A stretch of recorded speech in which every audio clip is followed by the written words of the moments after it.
Chapter 14. I heard a loud pop, like the sound of a giant balloon bursting.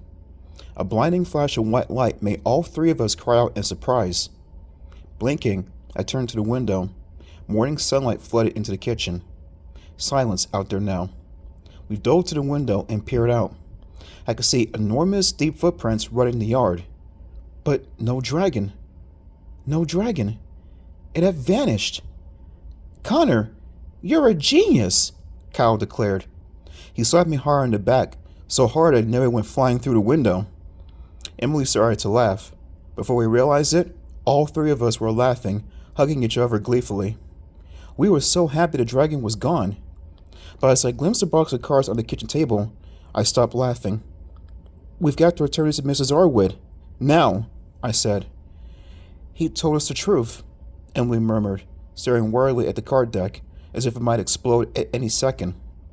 He tried to warn us how dangerous the game was, but we didn't listen. Kyle brushed his thick blonde hair back off his forehead. If Zarwood knew the cards were so dangerous, why was he selling them at the garage sale? He demanded. Good question, Emily replied softly, her eyes still on the deck. She turned to me. Of course, he didn't expect someone to steal them. I could feel my face growing hot.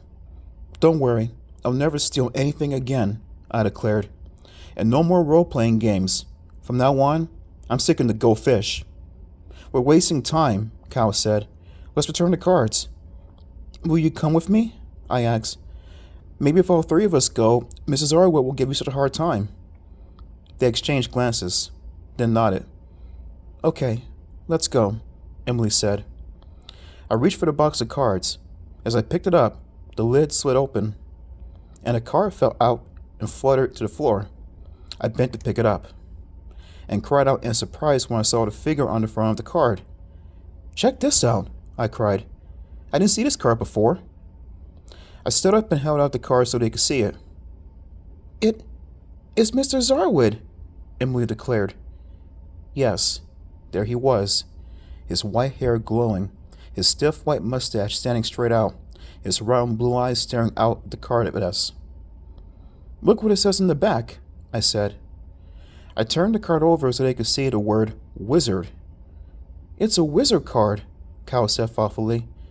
Whoa, hold on. Zarwood? Wizard? Get it? Yes, I got it. Zarwood is an anagram for wizard. If you mix up the letters of Mrs. Arwood's name, you get wizard. Emily grabbed the card and raised it to her face, frowning at it as she studied it. Do you think he's a real wizard? She asked. Maybe, I replied. She lowered the card and expression turned for fear. Then what do you think he'll do to us when he finds out that we took the cards?